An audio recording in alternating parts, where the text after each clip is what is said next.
Welcome to success squad IAS academy. நம்ம profit and loss chapter பார்த்துட்டு இருக்கிறோம். அதில் வந்துட்டு ப்ரீவியஸாக 2 பார்ட் வீடியோ போட்டாச்சு.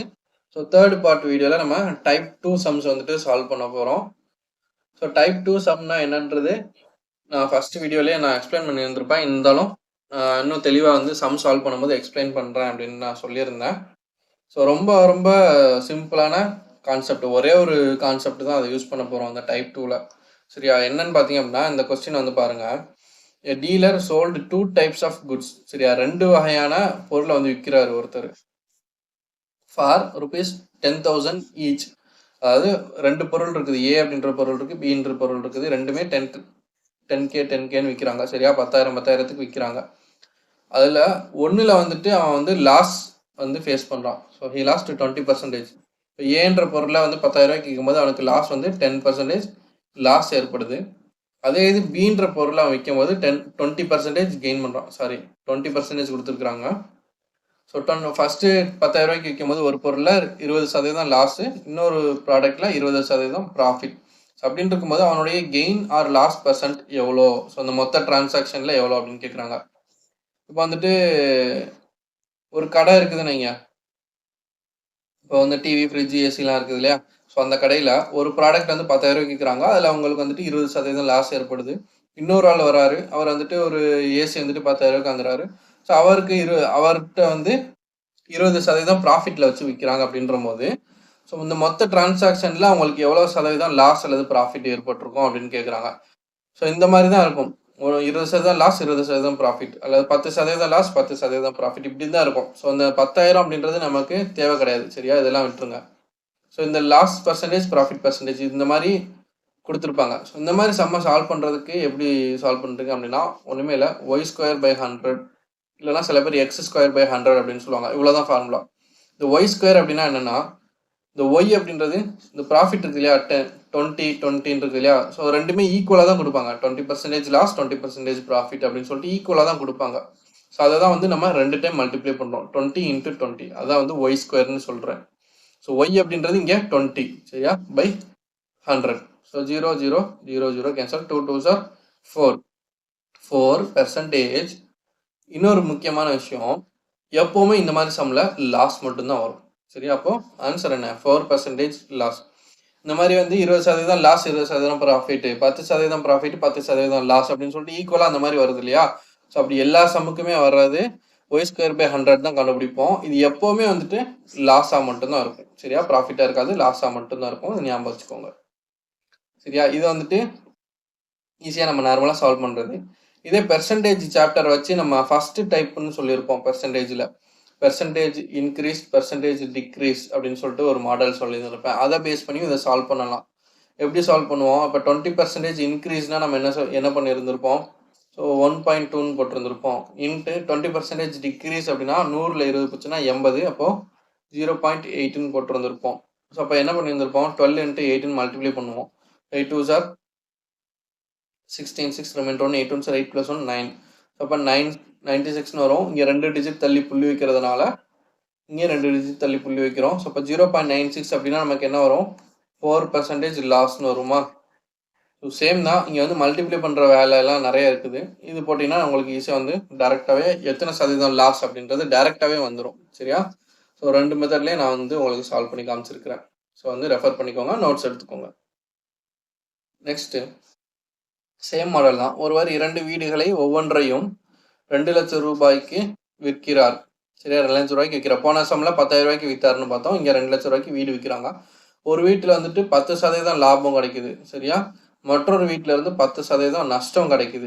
அப்படின்ற போது அவனுடைய லாப சதவீதம் அல்லது நஷ்ட சதவீதம் எவ்வளோன்னு கேட்குறாங்க. ஸோ இந்த மாதிரி வந்தாலே நான் என்ன சொல்லிட்டேன், எப்போவுமே லாஸ் பர்சன்டேஜ் தான் வரும்னு சொல்லிட்டேன். ஸோ அப்போ அதுக்கு ஃபார்முலா என்ன சொன்னேன், y²/100ன்னு சொன்னேன். இப்போ ஈக்குவல் டு 10 × 10. இந்த y அப்படின்றது 10 தானே. ஸோ 10 × 10/100. ஸோ அப்போ அடுத்தது சொன்னால் 0ன்னு போடக்கூடாது, 1% லாஸ். சரியா, அடிச்சுட்டு இங்கபடி 0ன்னு போட்டுறக்கூடாது. அப்போது 100 அடித்தோம்னாக்கா 1 வரும். ஸோ அப்போ 1% லாஸ். சரியா, இவ்வளோதான். ஸோ அவ்வளோதான் வந்து type 2 sums. Next type 3 sums பார்க்கலாம். டைப் 3 சம் அப்படின்ற போது இது எந்த மாதிரி சம்மாக இருக்கும் அப்படின்னா, if the cost price of 11 oranges is equal to selling price of 10 oranges. So இதான் வந்து மாடல். அதாவது 11 ஆரஞ்சு வாங்கின காஸ்ட் ப்ரைஸ், 11 ஆரஞ்சு வாங்கின விலை வந்துட்டு நான் 10 ஆரஞ்சை விற்கிற விலைக்கு சமமாக இருக்கும் அப்படின்னு சொல்லியிருந்திருப்பாங்க. இதுலேருந்து ப்ராஃபிட் பர்சன்டேஜ் எவ்வளோ, லாஸ் பர்சன்டேஜ் எவ்வளோன்னு கேட்பாங்க. ஸோ எல்லா சமமே அப்படி தான் இருக்கும். இப்போ வந்துட்டு நம்ம இப்போ ஒரு கடையை எடுத்துக்கிட்டோம்னு சொன்னால் அதில் ஒரு சாக்லேட் பாக்ஸ் இருக்குதுன்னு வைங்க. ஸோ இதில் வந்துட்டு ஒரு 100 பீஸினுடைய 100 பீஸ் இருக்குது இந்த சாக்லேட் பாக்ஸில். இப்போ 100 பீஸ் வந்துட்டு ஒரு சாக்லேட் ₹1 விற்கிறாங்க அப்படின்னா ₹100 அவங்க வந்து கிடைக்கும். சரியா, செல்லிங் ப்ரைஸ் வந்து ₹100 கிடைக்கும். ஸோ அப்போ அவங்க எத்தனை ரூபாய்க்கு வாங்கியிருந்திருப்பாங்க, காஸ்ட் ப்ரைஸ் அப்படின்றது அவங்களுக்கு 90 பீஸுக்கான காஸ்ட்டை மட்டும்தான் போட்டிருந்திருப்பாங்க. அப்போ ₹90 அவங்க வாங்கியிருந்திருப்பாங்க, ₹100 அவங்க விற்கிறாங்க. சரியா, ஸோ இப்போ இங்கே என்ன நடந்திருக்குது இங்கே பாருங்க. என்னுடைய காஸ்ட் ப்ரைஸ் அப்படின்றது ₹90. சரியா, ₹90. எத்தனை பீசஸ் இருக்குது, 100 பீஸ் இருக்குது. அதே என்னுடைய செல்லிங் ப்ரைஸ் ஆனது ₹100. அது எத்தனை பீசஸ், 100 பீஸ். ஸோ அப்போ இதுலேருந்து நம்ம எடுத்தோம்னு சொன்னால், டீகோட் பண்ணால் எனக்கு 100 பீஸை வாங்கின விலை, அதாவது 100 பீஸ் வாங்கின விலை எவ்வளோ, 100 பீஸினுடைய காஸ்ட் ப்ரைஸ் வந்துட்டு ₹90. சரியா, 100 பீஸை நான் வாங்கின விலை வந்து ₹90 அப்படின்ற போது நான் இந்த ₹90 நான் எப்போ கெயின் பண்ணிடுவேன், 90 பீஸை நான் விற்கும் போதே நான் அந்த ₹90 வாங்கிடுவேனா? புரியுதா? மொத்தம் வந்து இந்த 100 சாக்லேட் இருக்குது இந்த பாக்ஸில், அதை நான் வந்து ₹90 தான் கொடுத்து வாங்குவேன். ஸோ அப்போ அந்த 10 பீஸ் வந்துட்டு எனக்கு ஃப்ரீயாக தான் கொடுப்பாங்க. சரியா, அப்போ அந்த 10 பீஸை விற்கிறது தான் என்னுடைய ப்ராஃபிட்டாக இருக்கும். அப்போது இங்கே வந்து 100 பீஸை வந்துட்டு நான் ₹90 வாங்குறேன், இங்கே 100 பீஸை ₹100 விற்கிறேன். சரியா, அப்போ இந்த ₹90 நான் 100 பீஸை விற்பேன். சரியா, ₹90 நான் 100 பீஸை விற்பேன். இப்போ அதே ₹90 நான் 100 பீஸ் வாங்குவேன். சரியா, ₹90 100 பீஸ் வாங்குவேன். அதே ₹90 நான் எத்தனை பீஸை விற்றுருவேன், 90 பீஸை நான் விற்றுருவேன். மீதி 10 பீஸ் எனக்கு எக்ஸ்ட்ரா இருக்கும். அப்போ இந்த 10 பீஸ் விற்கிறது என்னுடைய ப்ராஃபிட்டாக இருக்குமா? அதே மாதிரி தான் 11 ஆரஞ்சை நான் வாங்குற விலையும் 10 ஆரஞ்சை நான் விற்கிற விலையும் ஈக்குவலாக இருக்கும். அப்படின்ற போது எக்ஸ்ட்ரா நான் ஒரு ஆரஞ்சு இருக்குமா என்கிட்ட. ஸோ அப்போ அந்த ஒரு ஆரஞ்சு வந்து எனக்கு ப்ராஃபிட்டபுளாக இருக்கும். ஸோ அந்த ப்ராஃபிட்டை தான் வந்து கேட்குறாங்க. சரியா, ஸோ இது வந்து எப்போவுமே வந்து எப்படி சால்வ் பண்ணணும் அப்படின்னா, இது ரெண்டுக்கும் டிஃப்ரென்ஸ், இந்த 11 10 இருக்குதா, 11 ஆரஞ்சு 10 ஆரஞ்சு, இதுக்கு உண்டான டிஃப்ரென்ஸ் அதை வந்து நியூமரேட்டரில் போட்டுக்கோங்க. சரியா, இப்போ டிஃப்ரென்ஸ் வந்துட்டு 1. சரியா, 10க்கும் 11க்குள்ள டிஃப்ரென்ஸ் 1 டிவைடட் பை இந்த செல்லிங் ப்ரைஸ் பக்கத்தில் என்ன வேல்யூ இருக்குதோ அது டிவைட். சரியா, எப்போவுமே செல்லிங் ப்ரைஸ்க்கு பக்கத்தில் என்ன வேல்யூ இருக்குதோ அதை டிவைடில் போட்டுக்கோங்க, இன்ட்டு 100. ஸோ அடித்தோம்னா எனக்கு 10% ப்ராஃபிட் கிடைக்கும். சரியா, ஈக்குவல் டு 10%. புரிஞ்சா? அவ்வளோதான். இது வந்து உங்களுக்கு எக்ஸ்பிளனேஷனுக்காக நான் இது வந்து எழுதி வச்சிருக்கிறேன் அவ்வளோவும். இது உங்களுக்கு கன்ஃபியூஷனாக இருந்துச்சு, கால்குலேட் பண்ண தெரியலனாலும் 11 ஆரஞ்சினுடைய காஸ்ட் ப்ரைஸ் அடக்க விலை, அப்போ 11 சிபின்னு போட்டுக்கோங்க.